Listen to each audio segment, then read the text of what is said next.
there's an escape route just to the right or just to the left, or a little modification, and the person says, no, I'm just going to keep doing this thing, smashing my face against the window until I die. Alarm clock in the morning? Are you just like, oh my gosh, snooze, 5 minutes, 10 minutes, I can't take it? And then even then when you have to get up, are you like dragging yourself out of bed? It's not supposed to be like that. That is a sign that something's not aware right. of it is diagnosis. When you actually look at what that word is, first of all, it has die in it. And the next word that's hidden in there is gnosis. So this inner knowing. Because that's how it happens. Wisdom the that change from one reality tunnel to another is rapid. We have ancient stories that are stored in our salt, and those stories are constantly reaffirmed. I don't we have care ancient what it stories is. that are. I trust Heidi and Thaddeus, but Your I trust modern Heidi work and life Thaddeus. is designed to keep you busy. Have you eating foods that make you feel tired, lethargic, and give you just enough energy to feed it to the monster corporation? We're kept moderately sheltered and addictively entertained, and of course passively obedient enough to keep doing it. Do you long for something more but don't know where to start? These corporate escape artists have broken free from the ordinary. They walk unfrequented paths. They break pattern, and they've broken free. Fix your finances, hack your health, and unlearn the lies keeping you stuck in the matrix. Welcome to the Corporate Escape Artists Podcast. I'm here today with my co-host Heidi and very special guest, Jason Christoff. Now, I was convinced at a very young age to go to college, to get a corporate job, because frankly, my parents gave me zero advice about my future, and they were not in the corporate world. My mom was a nurse, my dad was a school teacher, and they didn't really know how to steer me in any direction. So while I got no advice for my future, both of them hated their jobs, and all I heard was my dad complaining about school and all the kids, my mom trying to figure out how to make money as a nurse back in the day. And meanwhile, on television, I was watching programs like Seinfeld, Friends, episodes in movies where people generally worked for someone else in a corporate type job. And it was just what you do during the day to make money, even if it sucks. So, and this is relevant to today's episode, I got out of college and got my first job out of school at a company called Procter & Gamble. It's a really big company. I was working in beauty care at the time. And 6 months in, we had a meeting, a mandatory meeting that was held every single year with PhD psychologists from the university. They would come to Procter & Gamble and they would teach us essentially how to manipulate women into buying beauty care products that didn't work and that they didn't need. Every year we were trained how to do this from the R&D and from the marketing perspective. So using specific marketing language, product placement, and claims in a very specific way to manipulate women to buy these products, I did not think that that was right. And unfortunately, I didn't know what to do. Nobody tells you your options. They don't teach you how to think for yourself. And we're all being manipulated. So today, we're talking with Jason Christoff about how we've been mind controlled into corporate wage slavery, convinced to take on debt, work for someone else's dream, all while drowning ourselves in coffee and alcohol, and all according to plan. Heidi. All right, Jason. Welcome to the podcast. We are so honored and so thrilled, slightly starstruck. We don't watch TV or do any Hollywood stuff, so we love having like really fun, sprightly guests on our podcast. And I personally am super excited about this episode because I have a teenage daughter that I unschool, and she's 17. And guess what? I actually call it fun school, not unschool. I changed it. That's good. Yeah, she gets to decide what she does throughout the day, and we collaborate. And today she's actually reading your article on mind control and women, and attacks on the feminine. So she's getting a really interesting lesson today. Wow. Yeah. That's amazing. Well, thanks for having me on. It's a pleasure. That is a good use of my information. It's good that a young mind might be able to process that and start understanding that if we can open our aperture of the camera a little bit, we'll see that this scam is a lot bigger than even the conspiracy theorists are talking about. And it all has to do with mind control, keeping us in these small boxes, and people can't get outside those boxes, right? And once we're mind controlled to believe a certain set of beliefs or ideas, it can really lead our lives in the wrong direction. And the programs we have today, the mind control programs we have today, they are designed to lead us in the wrong direction. I'm sure everybody's figured that out at least. I hope so. Awesome. Absolutely. Well, Jason, tell everybody where they can find you. Do you have an email or? Yeah, excuse me. It would be best to just get on my email list, and they could email me at info@jchristoff.com. It's a single initial J, and Christoff is Christ with an OFF on the end. Info@jchristoff.com, because everything else is sort of censored. So if they want hardcore Christoff, slow drip truths, it's not really hard. It's not super hardcore. It's not there to make people afraid. It's there to educate them a little bit at a time, move their programming 1 inch at a time in the right direction. Because it's like the Matrix. When you unplug people out of the Matrix, you're like Neo in the red pot of goo, and then all the wires fly out of your body and you're down in the Nebuchadnezzar with Lawrence Fishburne. It can be pretty scary. So I try to do it very slowly, but I try to empower people, get them operating independently, try to help them open a business, try to get them healthy first. All my foundational work is based on health first, and then the other independent drives after that. Health is very important, because you can't have the energy to change your life if you're overweight and sedated. It's just you can't sugarcoat that. No pun intended. Awesome. Yes. So I think the first question that our audience wants to know is like, how does mind control work? Like, let's just lay it on the table. Well, I think the best thing to do is sort of give a couple examples in real life. Okay. Let's say there's a movie called Gone in 60 Seconds. Do you remember that, with Angelina Jolie and Nicolas Cage? Yep. And it was a movie about car theft. It was your typical Hollywood scenario where Nicolas Cage's brother owed some money to a local thug. Nicolas Cage was a retired car thief, and the thug heard about that and said, well, I won't kill your brother for the money he owes, but you're going to come out of retirement and steal 100 cars from me in 24 hours. And so basically, there's a lot of repetition in that movie about car theft. And the 85% of mind control is repetition. So when you're sitting in the theater and there's a particular part of the mind that sort of tabulates repetitive content for you, and it doesn't know the difference between real life, imagined thought, and what's on a screen. Now, the reason this loving part of the mind loves repetition is the repetitive content in your environment reflects what the bigger herd is saying, thinking, or doing. And this is outside your conscious awareness. So your subconscious mind is always counting for this repetitive content, because it's in charge of your safety. It's like a cut healing. You don't have a say in the cut healing. It happens automatically. And these protective mechanisms are going on all the time in your subconscious mind. So this is one of the protection mechanisms, is counting repetitive content. And the reason it does that is because, again, it will reflect what the bigger herd is saying, thinking, or doing. And then it takes that list of repetitive content and forces you to act it out in an attempt to bond with the bigger herd, because the psychology is very simple. Humans like other humans that act, talk, and think like they do. And this process of protection, again, is like a cut. It's happening outside your conscious awareness all the time.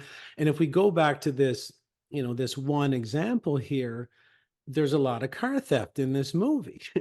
And again, this part of the brain doesn't know the difference between a real environment what you think of on a repetitive basis or what's on a screen. So when you're sitting in the movie theater watching Gone in 60 Seconds, seeing about 30 cars being stolen, this part of the mind thinks you're in a car theft tribe. And it can turn on a dime. It could have been a different repetitive content that was observed outside the theater.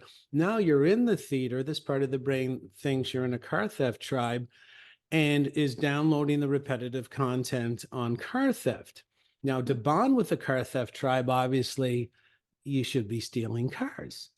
And if you were to interview anybody out in the theater lobby and say, do you think a movie about car theft could make people more prone to stealing cars in an attempt to fit into a fictitious tribe that only exists on the movie screen? They would say, oh, you're full of it. That's liarrhea. I don't believe that at all. But when this movie was released in Burnaby, BC, Canada, car theft went up 70% in the first 4 days. And there's a professor in Santa Clara University in California called Dr. Jerry Croth. It's Jerry Croth. And he has a lot of videos that are great on mind control and brainwashing, behavior manipulation. And then so he mentioned this, and he's mentioned many things on the TV like this. Humans mimic, copy, emulate, and mirror the most repetitive content of their environment because the most repetitive content represents what the group is doing. So repetitive content represents group pressure. That's what the group is. And we all abide by group pressure. I'll give you another example of how powerful group pressure can be. Now, I'm going to mention a UK mind control expert's name and a made-for-Netflix special that he did. It's very hard to find this. If anybody wants to see this, because it's going to drop a lot of people's jaws, okay? If you want to see this made-for-Netflix special called The Push, please email me at info@jchristoff.com because you can barely find this on the internet. And there's a reason for that, because if you watch The Push, you're going to understand what happened in 2020. So in The Push, now, Darren Brown is a UK mind control specialist, and he's upped his game every year. He's been doing mind control tricks and hacks on YouTube and in concert settings and auditorium settings for a very long time. And he's so good, Netflix gave him not only this special, like 3 or 4 specials that are just as baffling as this one. So it's a group of 70 actors in what they call one mark or one victim, one person you're going to hack. 70 actors that know what's going on, one person that doesn't. And it's all about building that group pressure. So I'm going to tell you how powerful group pressure can be. It's only a 2-hour experiment. It was run 4 times.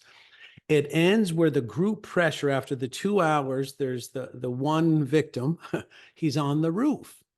And to relieve the group pressure, there's an old man on the precipice of a 10-story building, but it's not an old man, he's an actor. But the victim thinks he's an old man. And he's harnessed. He's not only an old man, he's a stunt man. And so the group pressure mounts, which means during the 2 hour, the repetitive content was based on pressuring this guy, modifying the repetitive content to get this victim to push that old man off the side of the building, live on camera. So the victim or the person being hacked does not know this is being filmed. They think this is real. It was run 3 times, only 2 hours, 70 actors and one person being hacked. 3 people killed the old man live on camera, pushed him off the side of the building. So this is mind control. It's all based on what we call group pressure. So The Push, the Darren Brown made-for-Netflix special called The Push, is a really good example of what group pressure can make people do. And if you'll kill someone else, you'll do absolutely anything, including waiting in line for maybe a medical experiment where you might be pushing yourself off the side of the building. And the repetitive content like say Gone in 60 Seconds, where the repetitive content of the car thieving triggered people to go steal cars, that's another reflection of group pressure. That's group. So it's all based on group pressure. And when I spoke in the Romanian parliament in November of last year, I also spoke in the EU parliament in Brussels. I reviewed what's called the ASH group conformity experiment, if anybody wants to look that up. So most mind control revolves around group pressure and really up-regulating the repetitive content to hack the group pressure pathway to drive the people toward what neurologically and genetically would be safety in the group. But what they found out, the people who rule us, they can up-regulate any repetitive content, and it could be things that are detrimental to us, and we'll walk right off the cliff because this is like a cut healing. It's automatic. And that can be a big problem for people who don't understand this hacking modality. So 85% is the modification and fortification of group pressure through the controlling the repetitive content. The other 15% is drugging your victim. So this is where all the psychoactive drugs, they found that only a certain amount of people respond really well to the group pressure. There's another middle category that's responds, half and half.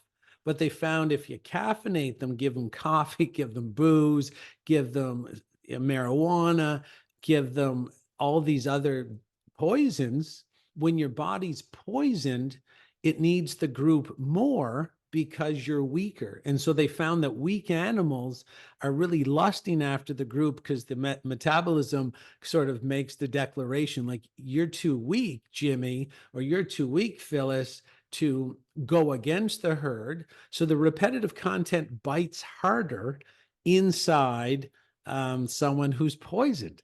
So 85% is repetition. The other 15 is like how well you can poison your victim, and then you're off and running. So that's a lot for people to take in, which I love, because you point out like resources for them to find. And what I'm hearing is, number one, group pressure. Number two, repetitive content. And then number three is like, how can we further degrade their central nervous system in order to more easily hack into that mind that we want to steer in a certain direction. So if you had to think about, Jason, Hollywood and the shows and the movies that we're seeing, like a lot of times that repetitive content, as I've looked at some of your work, it's not visible necessarily. Like you can see it if you pause and you look at things. So it's like our eyes don't pick some of these things up, but our brain does, and our subconscious does. And the point of repetitive content and then the programming that's occurring is that when we engage with the screen, we take like a journey, and we take this journey, we become emotionally involved with the characters. We think that we're part of that tribe.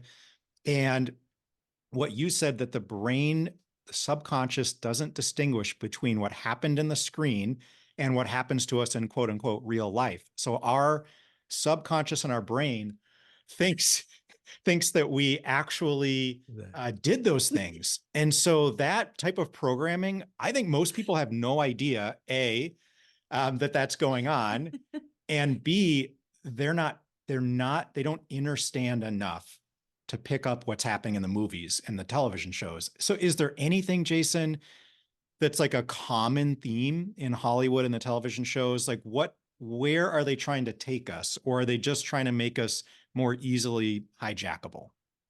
Well, I mean, one of the common themes is wealth is bad. That's really a common theme. If you were to look at, say, the movie The Titanic, and your subconscious doesn't know the difference between when you walked in to the movies theater and you sit down. So you're watching Titanic, and it's always tabulating this repetitive content. So it's always checking boxes. Oh, there's another rich, evil person. There's another poor, happy person. And you don't know this is going on. And this tabulation is so fast. And the reason it's so fast, it's the reason you're alive. The tabulation of how you blend into your environment's got to be pretty quick, because if you take a misstep, you could be dead and you wouldn't even be here talking about it. So this part of the brain that counts the repetitive content, it's able to download billions of bits of info a second looking for the content. And basically your conscious mind, which is the part of the mind you're listening to the podcast with, you can only download thousands. So this tabulation system looking for repetitive content, it's way ahead of you. It's figuring this stuff out before you even are aware of it's going on. So if you were to watch the movie The Titanic, say you have Jack Dawson, your subconscious going to notice he didn't even have to pay to get the ticket. Like, how did Jack Dawson win? He won the ticket.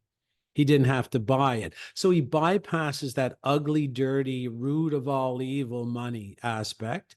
And then Rose is getting married to the rich guy. The rich guy is always the prick. He's always a bad guy.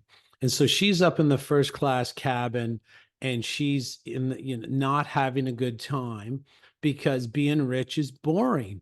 Being rich is, it's frustrating, it's stifling, it's slavery, and your subconscious is just checking the boxes. And so she sneaks down. This has some themes to do with marriage and infidelity as well. So she sneaks down does she go to the second class cabin to meet Jack Dawson? No, because the second class won't do for this sort of anti-wealth poverty program, and you got to go to the third class.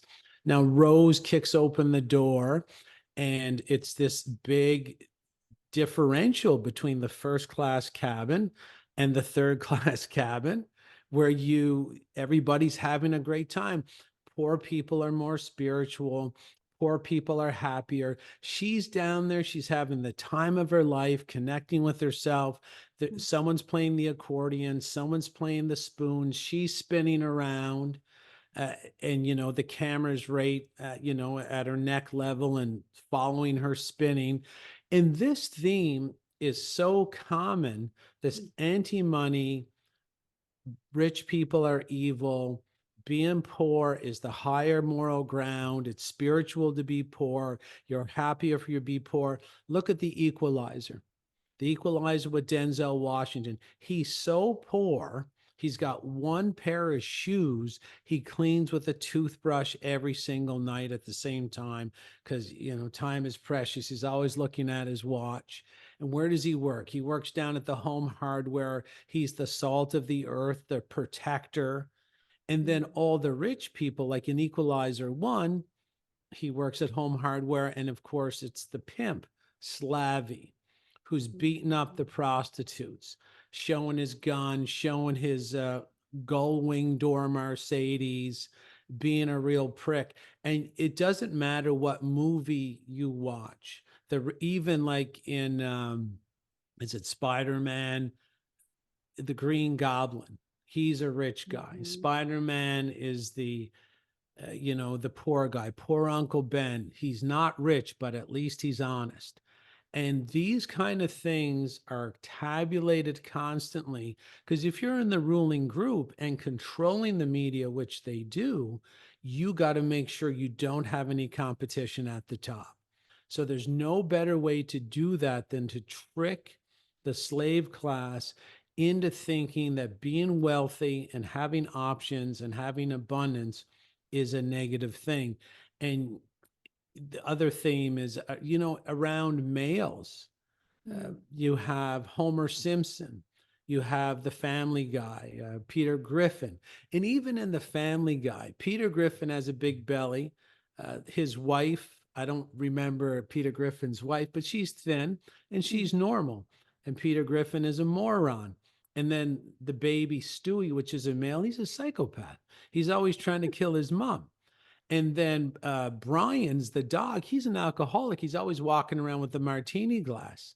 And then, the other daughter is sort of like Maggie from The Simpsons, doesn't have a beer belly, intellectual. She's good in school. So there's that there's themes there, and there's many themes, but they're all there to push the end agenda of this group.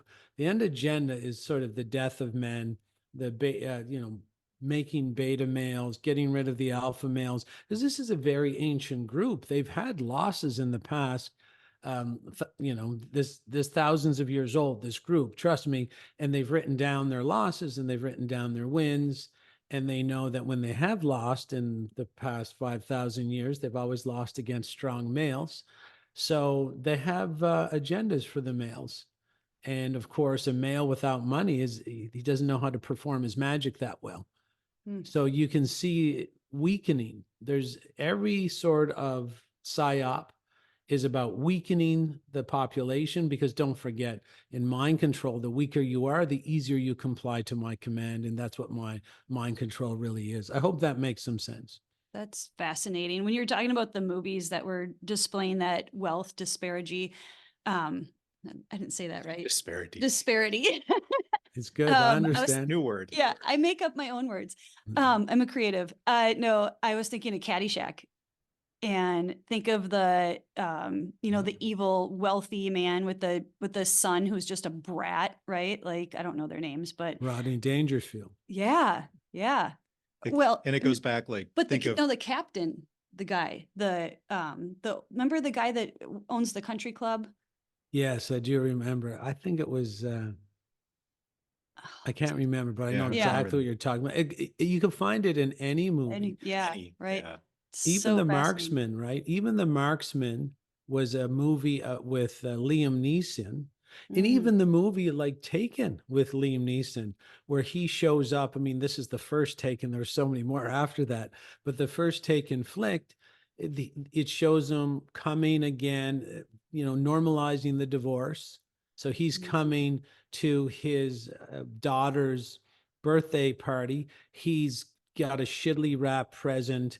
He's got a poor present. He's dressed in tatters. He's late. His wife is rolling his eyes at him because he's sort of an unorganized male. So many common themes. And where does he show up? Well, the new husband has a massive house. The new husband lives in a mansion, and he's a bad guy. He's a weak guy because when the daughter gets kidnapped, he's a beta male. He's a rich beta, and here comes the poor kick-ass hero again, just like in The Equalizer, to save the day and go karate chop a ninja kick his daughter back into the US. So these themes are so common. Infidelity, females have all the power. Beta males are there to be, sort of kicked in the groin by their alpha male female partners if they happen to put up with them and aren't single. Like, I call it the Bad Moms agenda. If you watch Bad Moms 1 and Bad Moms 2, and if you don't understand this agenda, you're going to have a hard time wanting to be with a man long term, because your subconscious is always picking up the repetitive content that you have to be single. And then bad moms have fun. They're always drinking. They're driving dusters around the corner at light speed. And look, if they can get 3 out of 4 people to kill a man live on video with 2 hours of repetitive content in the group pressure direction that they want to put the victim in, absolutely you can make women just say, I want to be single, for no reason other than watching these movies. And you see this group is famous. Basically, they like inversion. They don't like God. So anything, like, it's not that I'm a religious man, but the foundations of the agendas that this group pushes forward, whatever we believe is God, they want the opposite. Right. That's all. They don't want families. They want single women. They want the children not raised by the family. They want raised by the state. They want everything inverted. Right. And that's where I see is like, many people listening to this aren't going to know some of that right off the bat. And I think it is critically important, if you can still think, that you begin to comprehend the schooling system is there to program your mind for a specific type of citizen or resident of your area that they want to create. It is not there to teach you how to critically think, how to evaluate your options, how to make money. Like none of those things are taught in school. It is repetition and conformity. So they're building the type of individual, which is not an individual, it's sort of a hive mind now, that they want. And then it's reinforced by Hollywood, by the movies, by the repetitive advertising content to make sure that we are programmed. And this is what I'm hearing from you, and this is what I've learned from your work, Jason, is it's like we're being repetitively programmed to accept what those people, quote unquote, in control are creating for us to fit into. And when we start to comprehend some of these things that are going on, we can begin to kind of pop our heads above the surface and look around and say, for most people, like, now what? What do I do? Like, it sounds like women, are targeted in a specific way, like being single, living up the city life, drinking alcohol, not having men around necessarily, and men being created into this controllable, submissive beta male so that we will go to work for a corporation for somebody else's dreams and do what we're told, sit where they tell us to sit, take the chair they tell us to sit in, and not complain about it, except to, our wife when we get home. And then we've got these just more and more mechanisms. So once we begin to like pick our head up, it's hard to find what to do because we're not told how to critically think. So for the majority of people that are under basically, like you say, mass mind control, when someone begins to learn about this and they look up, it seems like it's almost forbidden to question. It's like, what would be a first step somebody would do as they start learning all this?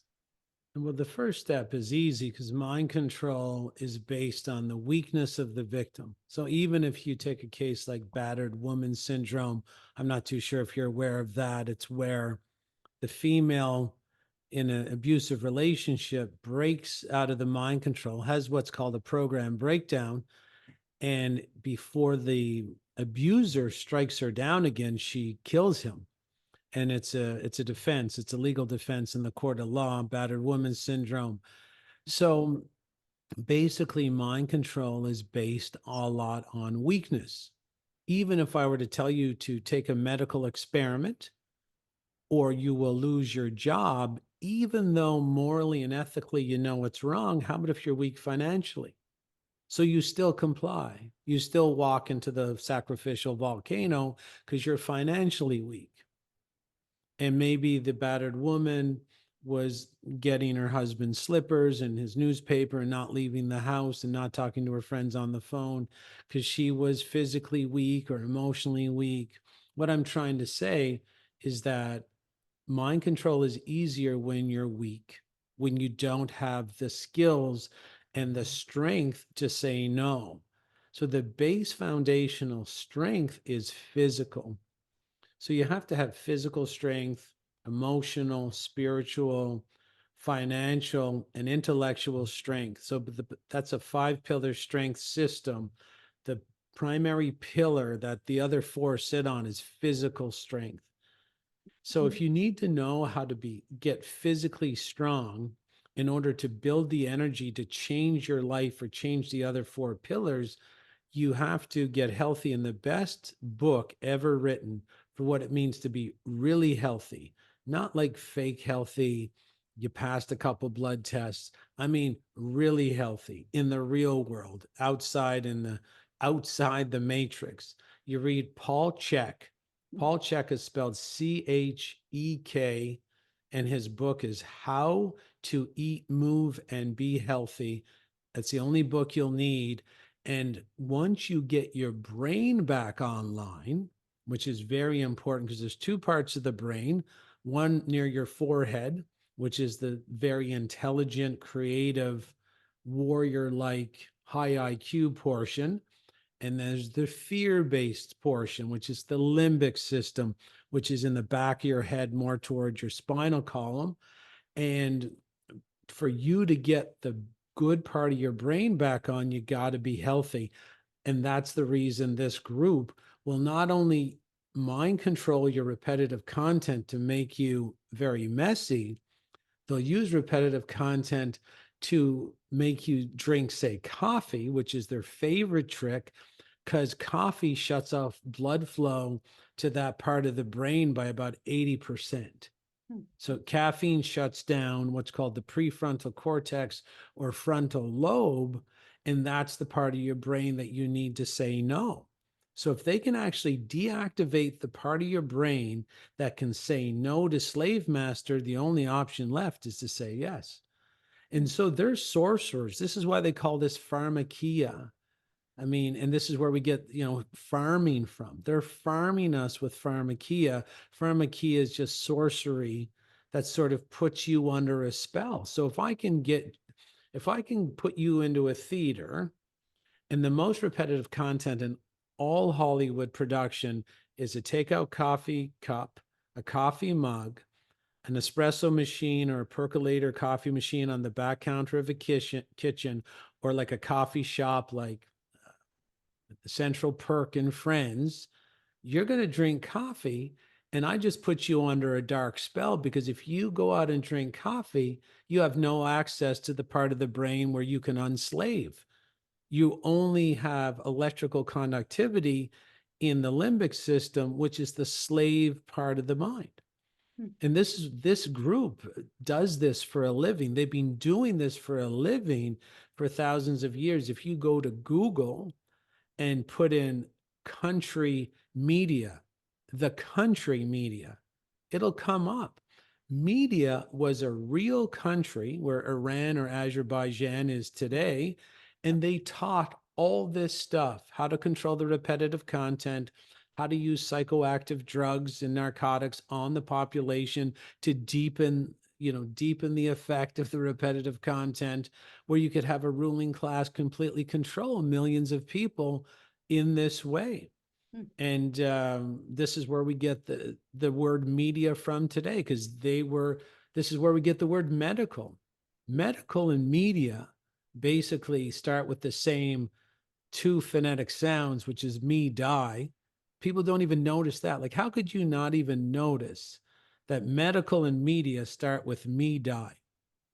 And how could someone not even notice that when I say medical, I don't say medical, it's spelt medical, like California, but we pronounce medical. Now, a cull is a selective slaughter of animals. How could someone not even notice that the medical system is me, die, cull? How could that go over your head your whole life? It's because you're in a Saturnian cube. There's another name for this cult, the Saturnian cult, and they got a cube as one of their symbols. They're going to put you in the cube. It's going to be invisible, and you can't get out of the cube. You're only going to think about what they tell you to think about in the cube. And you can see the American public today in the various Saturnian cubes that they've been put into by the mind control, because if they can't vote for Biden, the only option in the cube is Trump. And they can't. And then they're in the cube playing ping pong with themselves. Trump, Biden, Democrats, Republicans. These people can't get outside the Saturnian cube. They're in a box. Getting outside the box understands you don't need to vote for a bully to tyrannically rule you, steal your money, and poison you into compliance.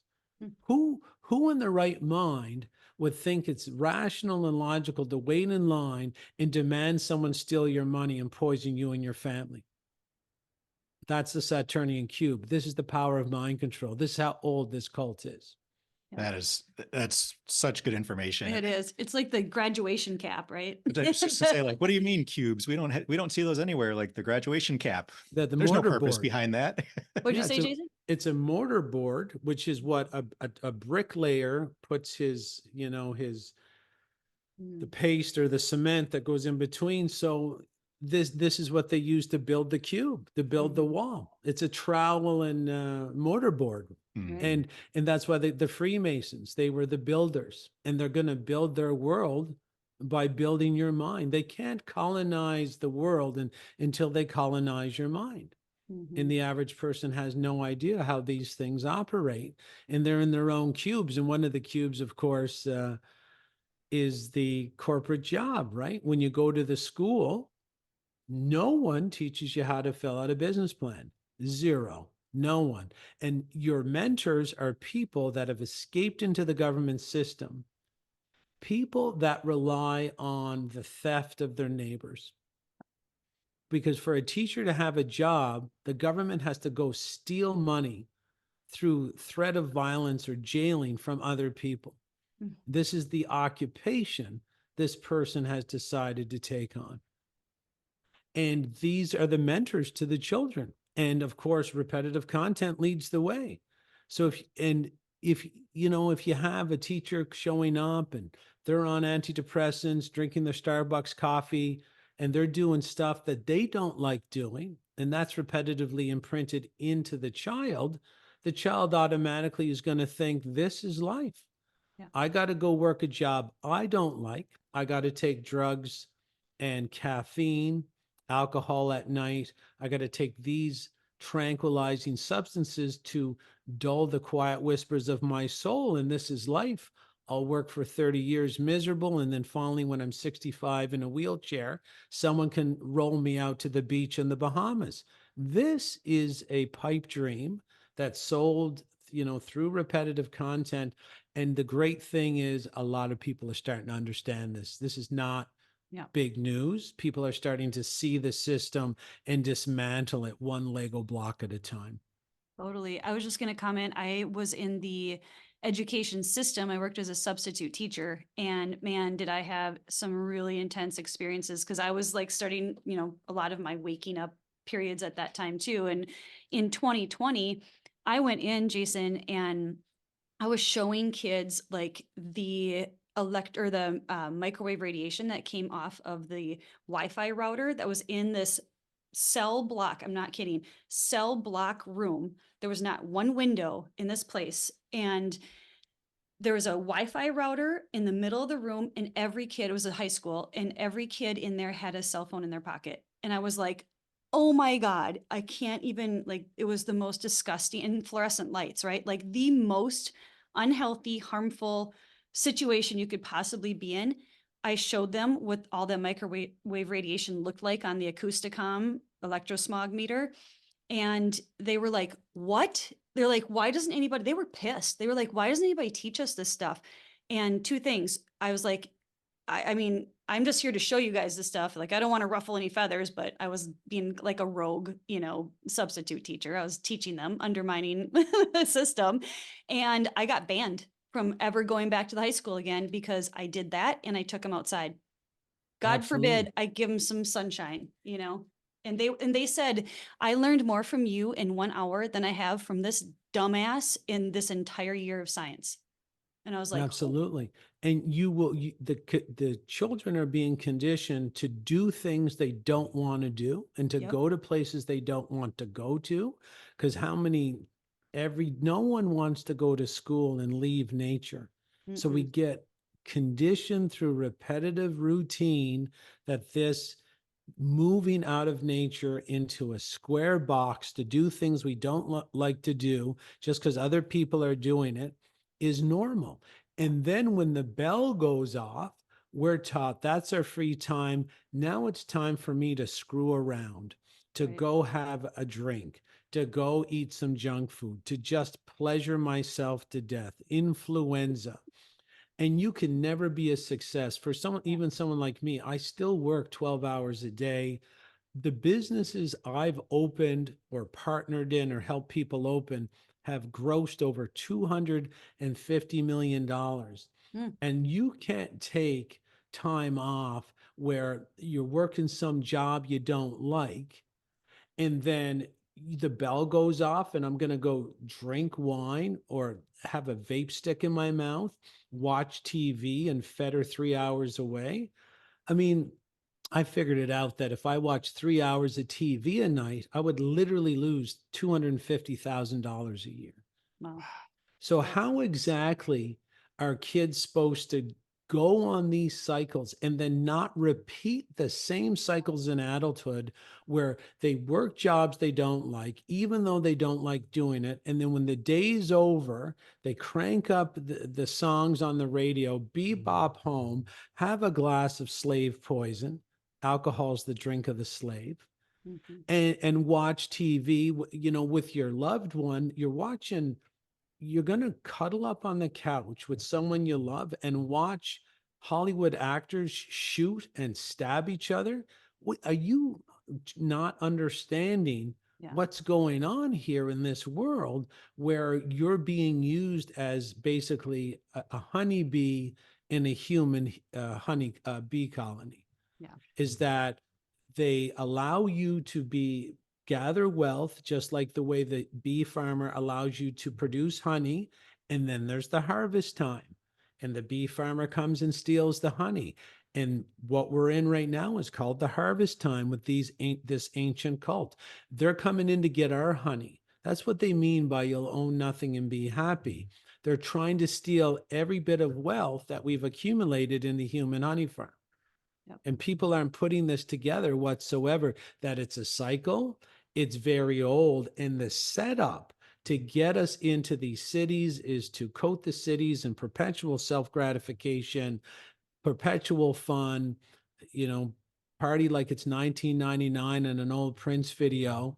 Right. And then they give us all these sedative substances and entertainment, put us in a comfort coma. We develop all these assets and monetary wealth, and they're coming in right now. They're going to try and steal them because we're so weak, because they've weakened us on purpose. No one is even born like this. So it's a huge setup. Don't get worried about the setup. Get interested in getting healthy and strong so you can resist step by step their encroachments into your mind. I think that is the perfect place to end hour one. So one more time, Jason, tell everyone where they can find you. And if you want to give out a contact address, let's do that.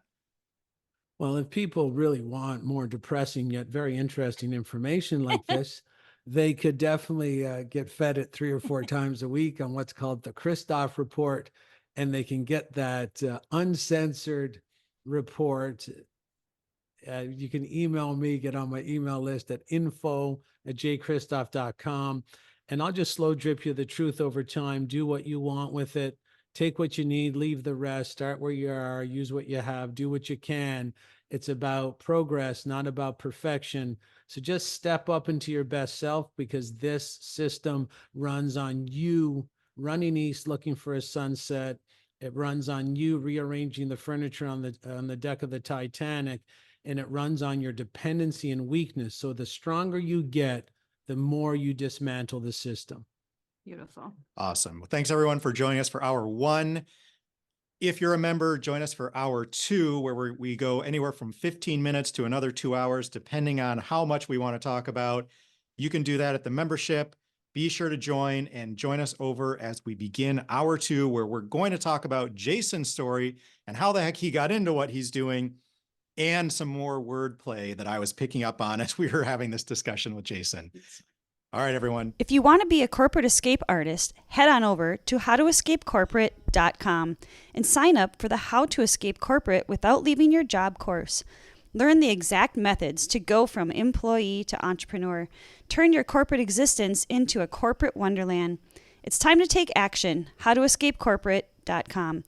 Remember, members get the full-length podcast over at howtoescapecorporate.substack.com.